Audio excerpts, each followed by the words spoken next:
Good evening, Assalamu alaikum wa rahmatullahi wa barakatuh. Welcome to another edition of Talking Point. My name is Faraz Patel. We say Jazakallah to you for joining us. We're coming to you live from Hilaal TV channel 347 on DSTV.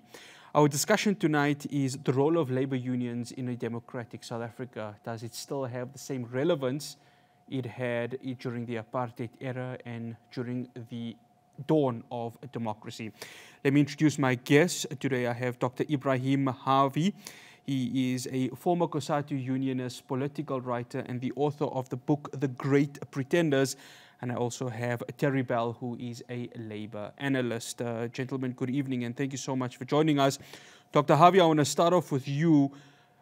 As we sit 28 years into democracy, Dr. Harvey, do labor unions still have the same relevance it had when we started in democracy during the times of apartheid? And does it still have that same weight amongst the workers right now? Hi. No, thanks. Yeah, there's so much to say to respond to your question, but there's something very important that you need to, ironically, in post-apartheid South Africa, I'm emphasizing post-apartheid South Africa. The need for unions in relation and response to so many attacks that the working class has faced from 1994, in fact, and getting much worse over the past decade, makes unions in objective terms even more relevant and important than they were in the last decade or two before apartheid ended. And there are numerous issues. The other question that you tagged on also about the decline of unions, I think workers themselves have little to do with the decline of unions. They would obviously favor not just the continued existence, but bigger unions and the growth of unions rather than its demise. But a number of factors have contributed to this growing lack of interest of workers to join trade unions. And in another interview a couple of days ago, I mentioned how trade union investment companies that were originally formed to help workers, became a source of massive corruption within unions that seen people go from being dirt poor to multimillionaires when they were ordinary shop floor workers, before. Ironically, I think unions are more important than they were, before apartheid ended and the first democratic elections in 1994. Just very quickly to answer your question. Mr. Bell, I want to bring you into the conversation. Of course, we are on the brink of that Transnet strike. Various unions are involved in that also. There's one side of the coin that says, well, the workers have every right, given that we are in a democratic South Africa, and they can go ahead and apply for the strike. But on the other hand, there's the other side of the coin which says, through the unions, we may be in a situation where this economy may be on the brink of yet another recession. How does one balance that out? Well, the point is, in the first place, it's not the workers who are responsible for the mess we're in at the moment, or for the recession, or for the mess that Transnet is in. This is the responsibility of the effective directors, the board of directors of this state-owned enterprise, and that happens to be the government. They're the people responsible. I'd like to also take up one thing that Dr. Harvey said, and that was back in 1996. 26 years ago, they had a September Commission, and I put forward a submission there which was rejected on the grounds that it wasn't even tabled, on the grounds that it was too radical. And one of the things I've got in front of me here, I was looking at the other day, I simply said regarding the investment companies, that investment companies have no place in the trade union movement. They are merely vehicles which assist in the incorporation of a bureaucratic layer within the movement at the expense of the membership. And that is actually true, and I agree entirely with Dr. Harvey there. But at the same time, we vitally need the unions, and the unions have to realize too that this is a crisis. I noticed that today big business came in and said they were going to put in an additional levy to try and buy out the wage gap that transport is offering. But at the same time, they had a lovely little poison pill in there saying at the same time, we want port workers to be declared essential service workers so that they should not be allowed to strike. Well, that's ridiculous. But what it does show is that you actually have a common interest here with exporters, particularly fresh produce producers, and unions, because worker unity is the priority, the basic principle of trade unionism. And what is happening here at risk is not just workers within Transnet. There are tens of thousands of workers, perhaps many more than in Transnet, in the agricultural sector, in the transport sector, in the mining sector, who are going to be affected. So what we actually need is a coming together of the unions. Unfortunately, they've never done that, but it's not too late. They can still do so. And actually, they could actually make briefly coalition, I suppose, a temporary coalition business on this basis and say, look, government has to come to the party and do the right thing, and at the same time, try to put in place measures which will, with it, hopefully a time scale as well, that will somehow start to correct the mess that they've made of Transnet. Dr. Harvey, you were with COSATU, and obviously your book, The Great Pretenders, you would have seen firsthand dealings, obviously, in the union, how things were done. Of course, their commitment to helping workers just as democracy had kicked in. What's interesting about your book, and I was able to read bits of it, is that you speak about just how corruption from the government side, from the ANC side, starts to creep in, and it has that ripple effect which begins. Yeah, no, let me say that I've identified, one of the biggest weaknesses in the trade unions was when trade union investment companies were formed. And what it did actually was to dovetail with the growing conservative, neoliberal, macroeconomic framework of the ANC, and typified by the 1996 GEAR framework that was shoved down the throats. In fact, Mandela chastised COSATU at its own Congress and said, dare criticize GEAR, its government policy, I think it put immense pressure on the unions to also go in this direction, and what was, the trade union investment companies, or what is called business unionism, that arose in roughly the same period. Very interesting that the unions go towards forming investment companies. This thing begins to occur, the neoliberal shift more distinctly in government's economic and social policies. And as you've seen in 1996, in April, the RDP office, they shut down. And 2-3 months later, the neoliberal growth economic employment strategy was adopted. But, unions have changed so much, from the time I was. I remember that I got paid 550 Rand a month. That's nothing. I was earning 800 Rand, believe me or not. I left the unions. Today they earn 15, 20,000, and they, can't be compared honestly with the level of sacrifice and dedication, even skill, compared to the unions of our time. But there's a combination of factors, you must not take too literally what you read elsewhere. It's not true. It's a distortion of the facts that workers themselves have lost interest in unions. It's true that the investment companies and the growing corruption has worried them a lot, and to a considerable extent made them turn away from unions.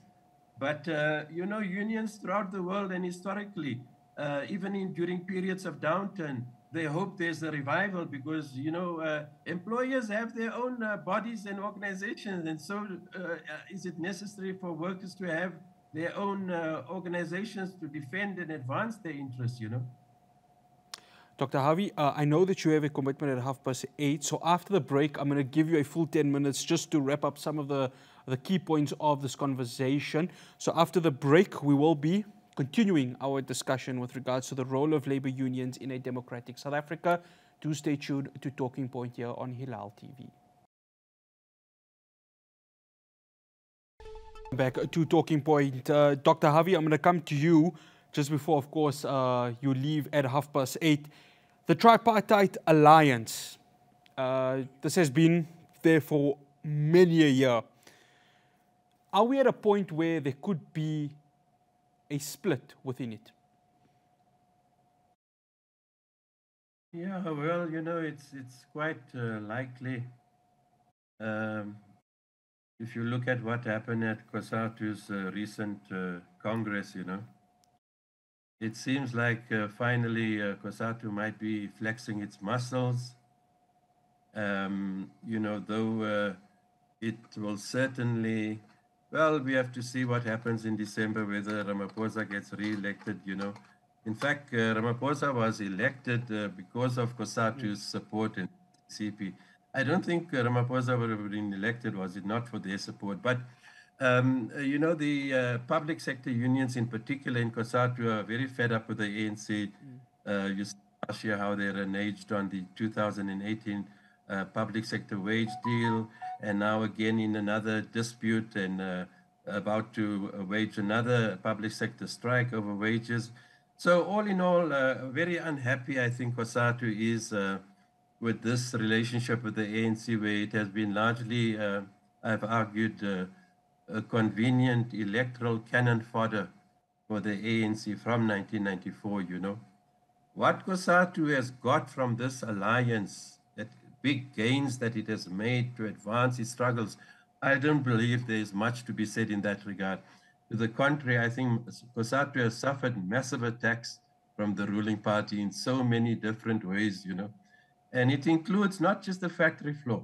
When you talk about attacks on the working class, you cannot exclude townships, which is where workers live. And if you look at the state of the townships, you have to hold the ANC, and where black working class members and workers live, you have to hold the ANC ultimately responsible for the crisis in local government. So it's a combination of the factory floor crises that we've seen and what's happening, you know, and with what is happening in the townships. And I've argued for over 2 decades, really, that COSATU should long ago have left this alliance and, you know, forged its own path forward and formed another new working class party, you know, etc. But maybe it will happen, you know, we have to see. I think the indication from the Congress was that they would see how things go, you know, in the next year or so, and then decide whether the SACP stands for election in 2024, and that COSATU throws its weight behind the SACP in those elections. How wise a move that will be, you will need me for a debate, because I'm very critical of the South African Communist Party for 3 decades or more. And, you know, it has been pathetic in its own way. It's had nothing to do with these working class struggles, both on the factory floor. This elected a lot, and especially the township. So, you know, but SACP and COSATU are very closely linked. And I think they will be making a big mistake if they throw their weight behind the SACP, unless the SACP merges with other social left currents that's also seeking a home, or, you know, an alternative working class party, you know, to the ANC. But if it stands on its own and doesn't make moves towards uniting, creating or forging a bigger, wider national unity with other working class interest groups and formations, you know, I think you're going to have serious problems. Yeah. Dr. Harvey, before I do let you go, unemployment's at a record high. We see many labor unions, of course, you know, embarking on these strikes. The Transnet one being probably the one that could be the most effective and most devastating. Could we, at some point in time, see this being potentially the downfall of the ruling party right now, that you have the working class, especially the ones in the township, as you've mentioned, saying enough is enough. We cannot have this anymore. We need the change, and that change comes in 2024. Yeah, well, you know, for that to happen, I mean, the ANC would have to lose power in 2024. But not only lose power, you know, there's no party contesting elections at the moment that could win the majority support of the working class. Uh, so it's going to be very difficult. And none of the existing parliamentary parties, I think, have a clear and explicit working class program that captures the interests and needs of workers. But, you know, the question of the prospects of an alternative party is another matter. But there's no doubt, however, that the ANC is in the worst crisis ever. In fact, not only the ANC. If you look at what's happening in COSATU itself, it's also the biggest crisis that COSATU has ever faced before, you know, and primarily because it made the biggest mistake of its life, you know, to have expelled its biggest affiliate, NUMSA, and Zima Vavi, you know, some years back, which I don't think it has fully recovered from, you know. But yeah, no, it's a dire moment for the ANC and the relationship between the ANC and COSATU, and how it plays itself out over the coming period is very difficult to say in advance, you know. Well, Dr. Harvey, would like to say thank you so much for making the time for us. So we will excuse you. And then this conversation's not over, because we're going to be having Mr. Terry Bell, who's going to take us right through to the end of the show. Dr. Harvey, say thank you so much for joining us, to enjoy the rest of your evening. And after the break, we will continue the conversation with Mr. Terry Bell, Labour analyst, and so much to discuss until the end of the show. Do stay tuned to Talking Point on Hilaal TV. Welcome back to Talking Point. My name is Faraz Patel. We are discussing the role of labour unions in a democratic South Africa, and I still have with me Mr. Terry Bell, a labour analyst. Mr. Bell, very same questions I asked to Dr. Harvey earlier on the tripartite alliance. How close are we to seeing it potentially split up? Well, I wouldn't hold my breath. I mean, I've been thinking that it'd be splitting up ever since 1996, and there have been constant threats of this happening. It's very interesting because at the last COSATU Congress, I noticed that once again, after all, there was a bit of a problem with the one minister, Gwedi Mantashe, a former trade unionist and general secretary of the National Union of Mine Workers, being booed off the stage.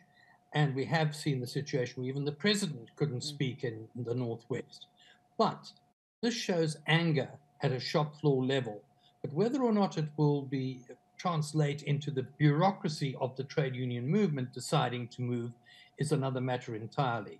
Because what we have at the moment, as Dr. Harvey mentioned, is that unions have changed. They've become very bureaucratic. They're a top-down organization run from basically elites at the top. He mentioned salaries of 20,000. No. It's much, much more than that. And people don't really know what the perks are. It's a bit like the government ministers as well. So whether they will go along with it is, well, it's a moot point. And I don't think that we actually do see any danger of a split. We have also seen the Communist Party saying that they may or may not. And this is pressure again from below, particularly from younger members who say, well, this is ridiculous. We're not the tail that's wagging the ANC dog. What is happening is we have simply had to follow on, and in the process of which people have become disillusioned in the Communist Party as an alternative, because we're seen as part and parcel of the ANC and therefore a problem. So I don't see a split happening, certainly by 2024. It might, and there may be more fraying at the edges, which we've seen already with the breakaway, the expulsion, as Dr. Harvey mentioned, of NUMSA, which then went under Urban Jim and set up the Socialist Revolutionary Workers' Party just before the last election, and it did dismally poorly. Everyone thought with NUMSA, the National Union of Metal Workers, being the largest union in the country with claimed more than 300,000 members, if they had got that number of votes, if even half of their membership had voted for them, they would have had several members in Parliament. In fact, they had something like 24,000 people voted for them, and most of those would not have been within NUMSA anyhow. So, you know, it's a moot point. There could be some left alternative emerging. That's also possible. But I think we're in for a messy period unless something new does emerge. And this could happen. After all, we saw the the emergence at the last election, just before it, of the EFF, which is, I don't regard as the left, that's the right, the populist right. But something new could emerge in the next few months or year or whatever before the next election. But if that doesn't happen, I think we're into a situation where we'll have the ANC still being the largest party, but maybe under 50%, looking then for alliances and coalition partners, and the mess that we've actually seen now at local government level, I think will repeat itself at national government level. And in the meantime, we've got these crises going on, and Transnet is the classic. And what I don't think one thing for us that I don't think we've realized is that we, the citizens, you, me, everybody, all of you out there, the citizens in South Africa are effectively the shareholders of this crucial logistics company. But we have no power over the board, the government, and the government is the board. It seems willing to sacrifice the lives and well-being of ourselves, of all the citizens, on the altar of its arrogance and incompetence. And unions within Transnet are also part of that shareholder base. But they, because they're within Transnet, could wield a bit more power. But they should, and they perhaps could, get together with other citizen groups, with even here, unite with the wider community, and put real pressure on the government to bring about some real change. And this means to try and rectify the mess that is in Transnet. It's a matter of urgency. This is a national crisis. And of course, one could even have a coalition with some within business, particularly the fresh produce producers and exporters, but not on the conditions that they lay down of let's turn you into non-striking essential workers. That wouldn't be on. Dr. Bell, apart from state capture, which of course we saw it being rife according to the Zondo Commission into state capture, we saw what state capture did to Transnet. On the other side of the coin with regards to Transnet, we have a few elite, as you mentioned, unions who are the shareholders of Transnet, not really going ahead and making that sort of impact. Now, the one impact could be striking, but an impact where it doesn't go ahead and have a ripple effect on South Africans. And we speak about government, and it seems as if maybe there's a attitude of, well, we don't really care as such. I know I've read a statement earlier on voicing their concern, but there's no real action that is happening. And I'm specifically talking about Department of Public Enterprises, which of course, from a governmental perspective, holistically looks after all of the SOEs. If government has the attitude of, well, we'll let this go on, then what does that say for the rest of the country? Because if there's the top-down approach, if it starts from the top where there's a don't care attitude, then that's quite scary, isn't it, Mr. Bell? Well, it certainly is. And you see, it's high time. I think we really need, the trade unions themselves need a major shake-up, a major, well, reform, if you like, but they certainly need a major shake-up, because we no longer have the democracy that existed before, where you had actual organization on the shop floor level. You had shop stewards who were elected, answerable to their workers, recallable by the workers who elected them. You had general secretaries who were elected and recallable by the membership, and who were paid no more than the highest paid worker within their particular industry. All that sort of thing is our history of the trade union movement, the militant trade union movement within this country. And, you know, the point is, unions also, after all, the fundamental principle is worker unity. One is worker unity and evermore shall be so, is one of the old union songs. And unions have a clear responsibility, not only to their own members, but to workers throughout the complex supply chain and everywhere. We saw it happen in apartheid, even, for example, dock workers in Liverpool and San Francisco and Sydney boycotted South African produce, apartheid produce. That was signs of solidarity. We need that solidarity. We need it on the basis of unions together. To the shame of unions, many of the workers, particularly in the agricultural sector, who are now being threatened because of what's happening within Transnet, are not unionized. And it's not, as Dr. Harvey said, because they're anti-unions, it's that they've become disillusioned with the present structure of unions. So we now have a plethora of little unions popping up, people saying, well, I've had enough of them, I don't trust them anymore, I'm leaving, we'll start our own union. It's very difficult to do. And so you have a host. I'm not sure how many. We had a couple of hundred at one stage. I'm not sure how many there are now. I'll have to check with the registrar. But that's what actually happens. It fragments and it frays at the edges and it weakens the trade union movement. So the unions need to do some rapid thinking and rapid reorganization as well. But at the same time, the recognition that we now face a chronic problem.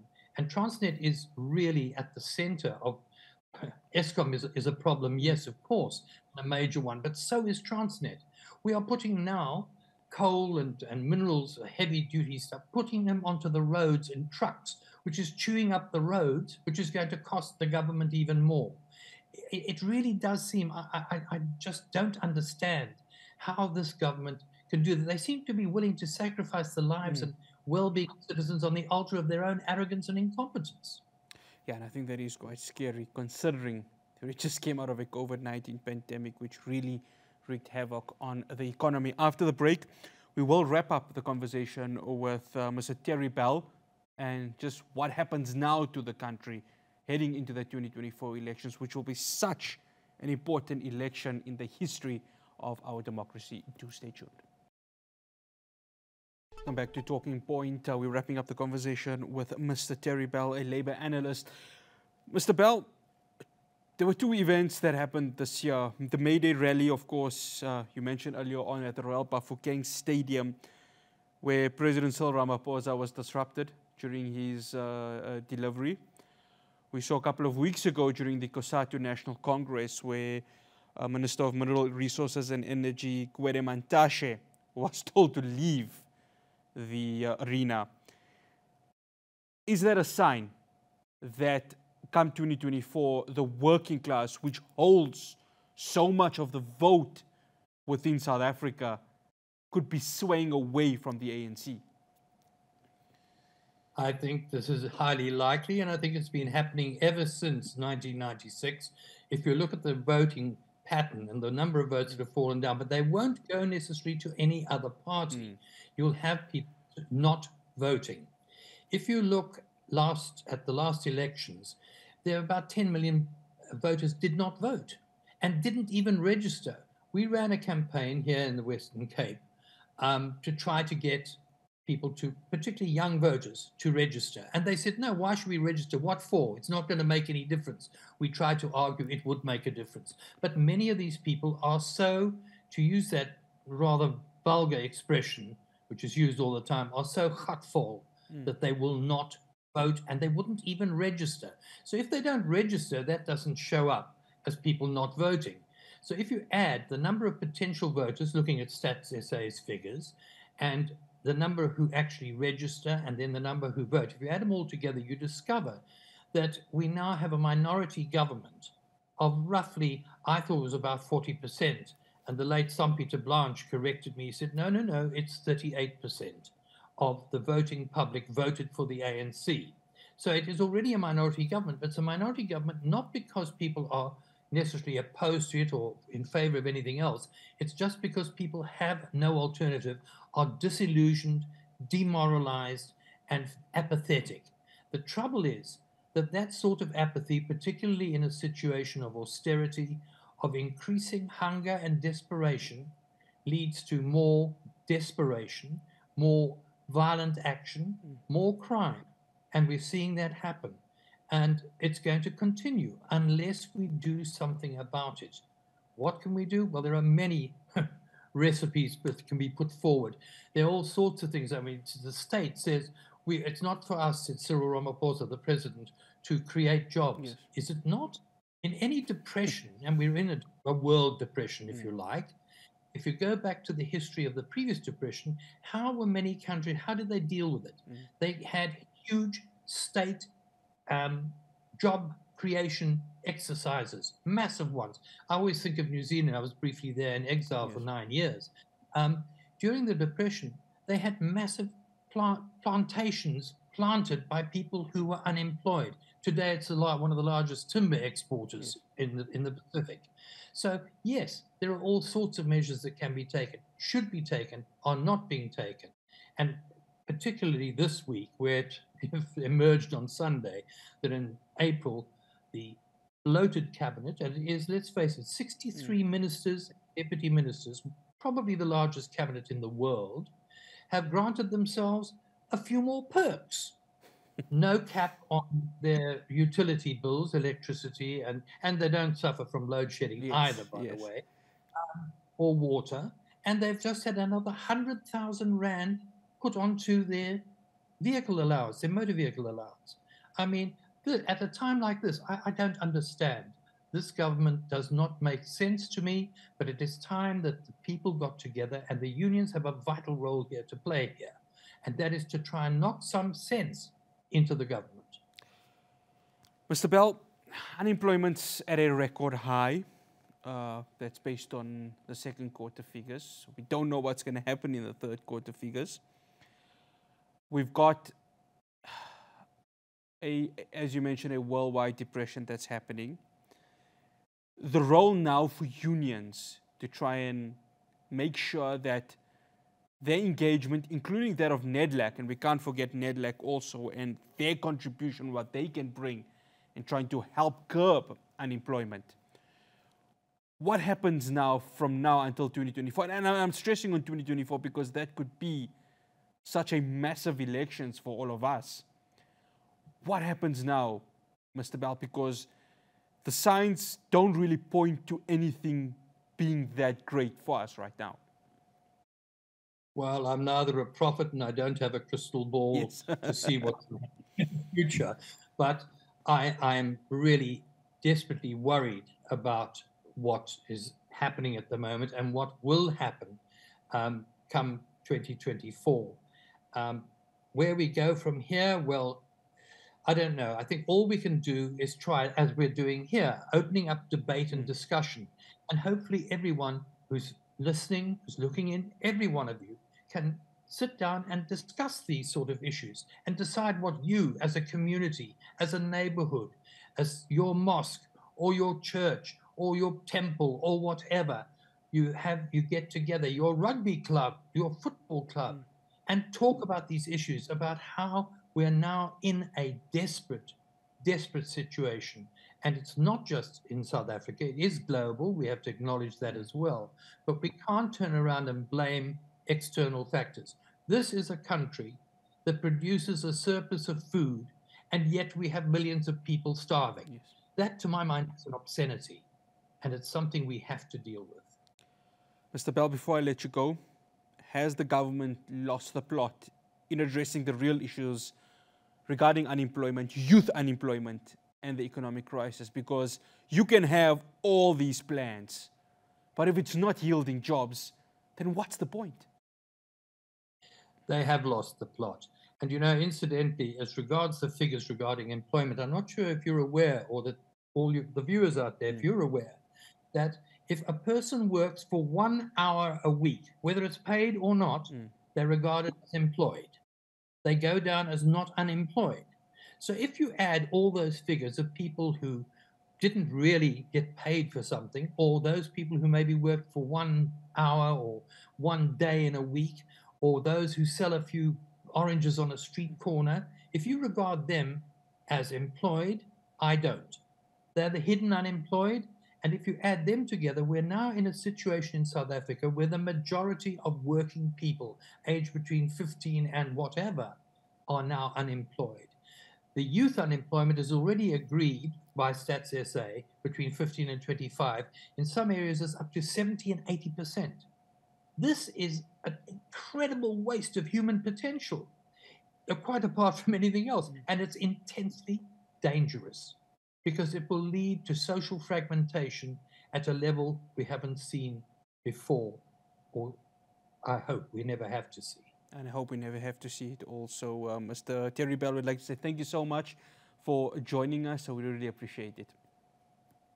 Thank you very much for us. All the best to you. Thank you. All the best to you also. That's Mr. Terry Bell, a labor analyst, just sharing us his views, of course, on the role of labor unions in a democratic South Africa. Earlier on, we had Dr. Ibrahim Harvey, a former COSATU unionist, also sharing his thoughts with regards to, you know, what we now sit at this very moment in a crisis, especially with regards to what's happening at Transnet, because if that strike does go ahead, it really will have a rippling effect on our economy. So many analysts, so many commentators saying it may push us into another economic depression, and we hope that does not happen, especially as we have just come out of the COVID-19 pandemic and we saw the economic devastation that caused. Well, that's all I have for you here on The Talking Point. We will see you again, same time, same place next week. From myself, Faraz Patel, and the rest of the team, Assalamu alaikum wa rahmatullahi wa barakatuh.